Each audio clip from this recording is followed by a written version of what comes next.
Have you thought out from the Open Cup game?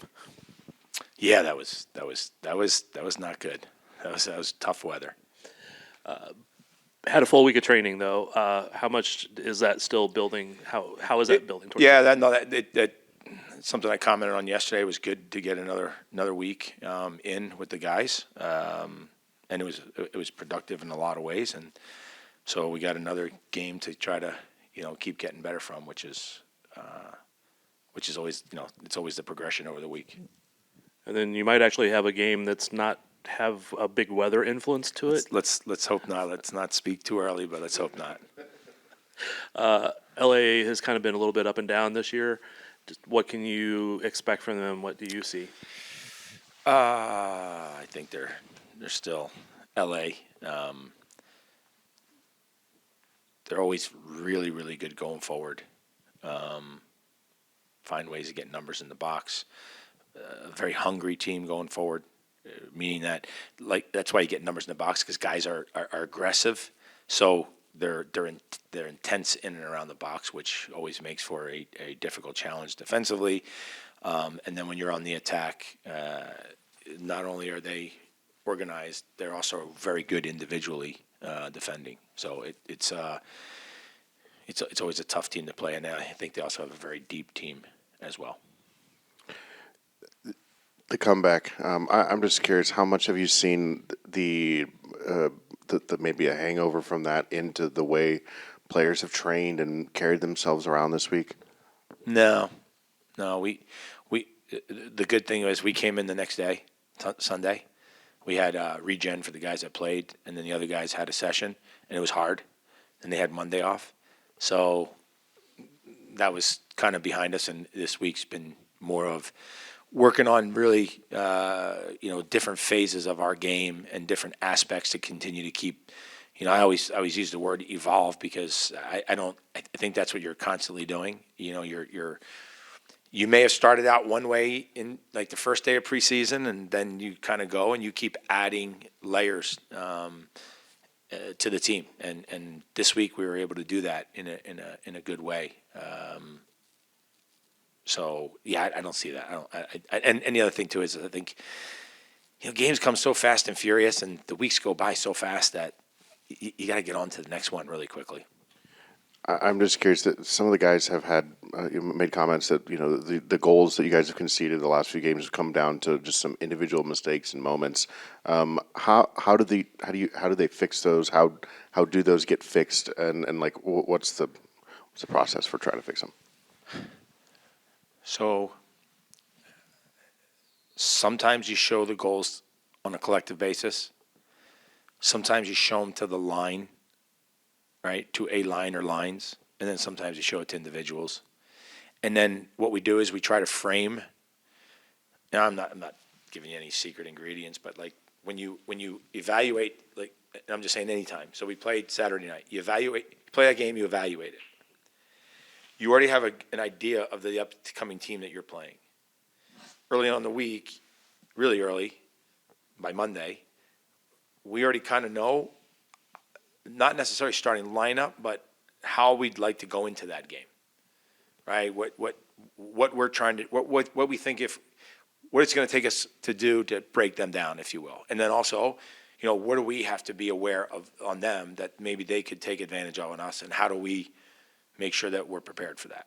So you get, and what you're doing is you're taking those two ideas, and you're trying to take what happened with what you want to do, and sort of merge them together as you build the week, while still looking at what you just did. And then, like I said, it could be team, could be line, could be individual, and then you kind of put some of that stuff into training to help that, to improve on those things that weren't so good. Have you seen the response from the players too, and either not just individual, I don't know if it's a collectively? response. I would say that the collective attitude is good. It's good. That's what I would say. The collective attitude has been, but I would also say the collective attitude has been good since the start of this year. But it's also because I think, as a staff, we were very initially. I think we communicated very well what we weren't going to tolerate going into this year, and what the expectations were going to be. And then I think from there we've been very vigilant, and I think the players have had a good mentality towards that. So those two things, they mesh together really well. So that's why I think the collective has been solid. And I think that's also why you got in the last game, the guys coming off the bench, you got a real uptick from them in the team, which is what you need. You mentioned sometimes those goals given up are an individual mistake or a line mistake or 2 lines or 3 lines mistake. How are you seeing the goals that have been given up this year? Does it seem to be more prevalent that it's an individual mistake or a line or something greater?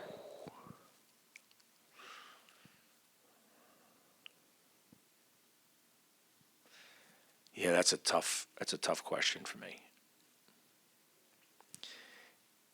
You can always take a goal and isolate it down to the last action, but a lot of times it could have really started somewhere else.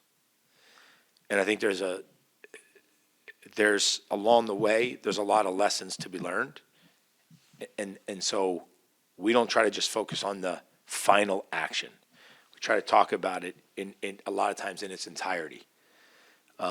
Because it is a team game, right? But soccer's interesting. I've always had this perspective, and it's never changed, and that is, you play in NFL, there's one quarterback. That guy's on the ball, and he makes the decisions. Do I want to hand it off? Do I want to throw it?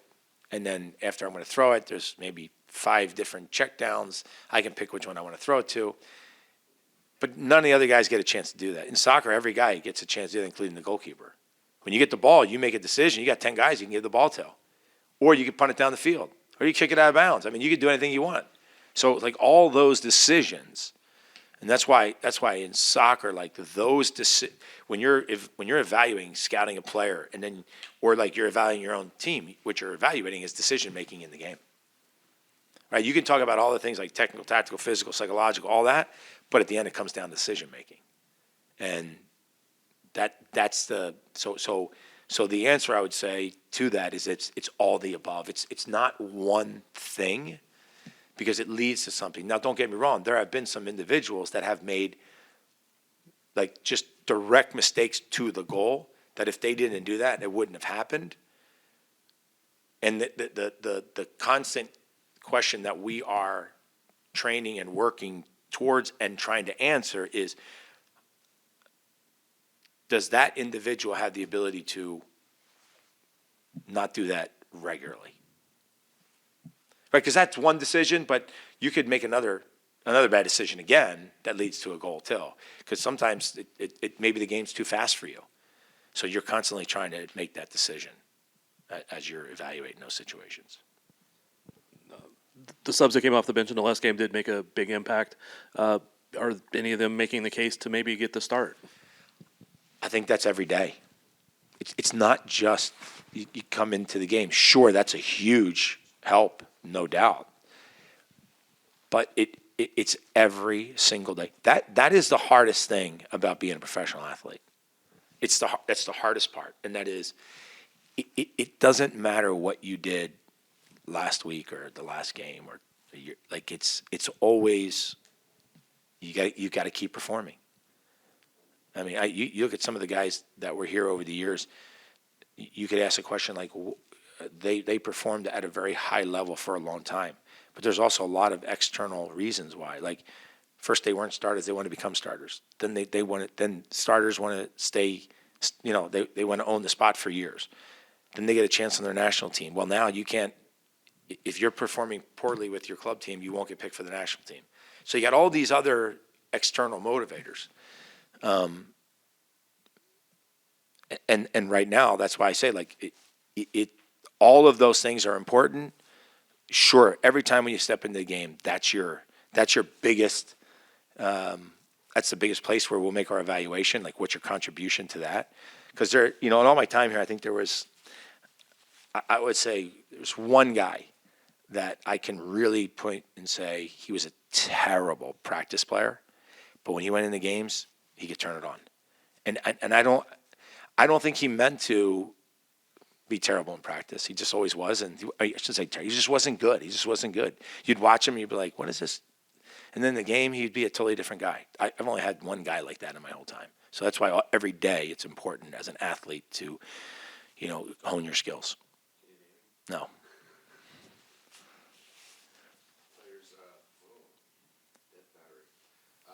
Player health, John, I'm just curious if John had anything that came up afterwards. No. He's been in training. Everything is fine. And then Kyrie, He's available. He's available. Brody is still not. He's questionable.